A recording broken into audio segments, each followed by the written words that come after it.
maybe this phony indictment is turning out to be totally phony, and the grand jury can see that. He hasn't been indicted yet, and maybe it won't happen at all. Let's bring in Joe Tacopina, President Trump's lawyer in this matter. Hey, Joe, you're on television. Welcome to Newsmax. How are you, sir?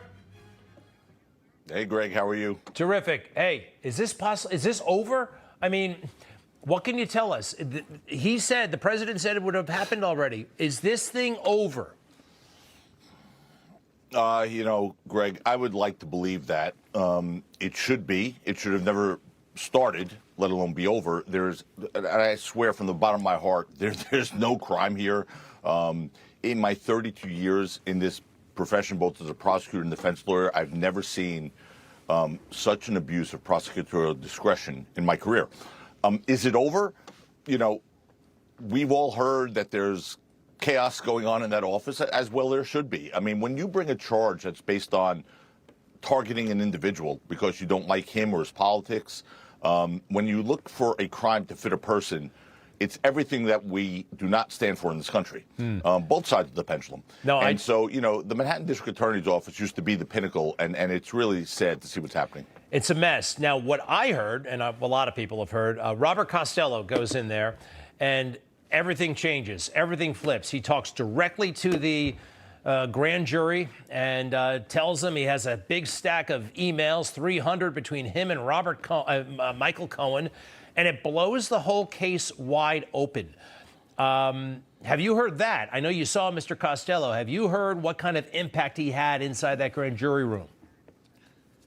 I can't imagine he had anything but a powerful impact for President Trump. I mean, Bob Costello's a respected lawyer in this city. He's someone who doesn't have an axe to grind. He has written proof of everything he was saying. He seemed to be quite upset that the prosecutors didn't reveal all that to the grand jury. But I wasn't in there, obviously, and we're not really part of that process. But more than that, there's another letter that came forth today, Greg, where another law firm who represented Michael Cohen in front of the FEC, the Federal Election Committee, wrote a similar scathing sort of letter that when I say scathing toward the current story of Michael Cohen, right, where he's saying the president knew nothing about the settlement that he arranged with his own money to ingratiate himself to the president. I have that letter right here, by the way. He was never reimbursed by the president. The letter hit the internet, and Michael Cohen's then lawyer, a guy named Stephen Ryan, says that the payment in question does not constitute a campaign contribution or expenditure. The FEC lacks jurisdiction. That seems to be the opposite of what Cohen is saying right now. That's something. Let me put up the Trump truth, though, if you don't mind, from the other day. This really rocked my world and a lot of people's world over the weekend. And we love President Trump, but he said it was going to happen on Tuesday. Far away leading Republican candidate and former president of the United States of America will be arrested on Tuesday of next week. And it was very, very specific. What do you know about what he was told? I mean, why so specific? And it didn't happen. Well, it was just based on these leaks. There were incestuous leaks coming out of that office. I mean, there was a leak that on Monday there was a law enforcement meeting to plan and arrange the arraignment of the president. So, from those leaks, he was able to put together that on Tuesday there would be an arrest. It didn't happen. Look, I'd like to think that somebody has shaken the DA, Alvin Bragg, and said, what are you doing? What are you doing? Because this is not a partisan situation. It's not only the people, the usual suspects on the far right who are saying this is an outrage. People on the far left are saying it too. I mean, it's across the board. Anyone who cares about rule of law in this country, Greg, is very upset by what's happening right now. I am furious about it. But, Joe, let me ask you this. Have they, and you would be the guy they'd have to talk to, as a former president, have they talked to you, the president's lawyer, about logistics of an arraignment, of coming to New York, or perhaps doing this over Zoom? Have we gotten to that point yet?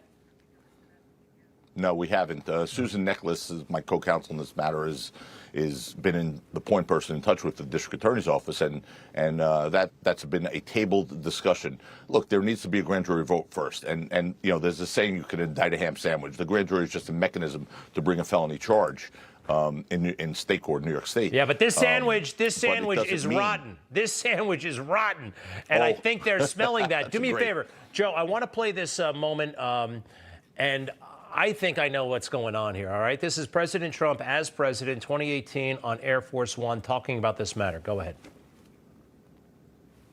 Mr. President, did you know about the $130,000 payment to Stormy Daniels?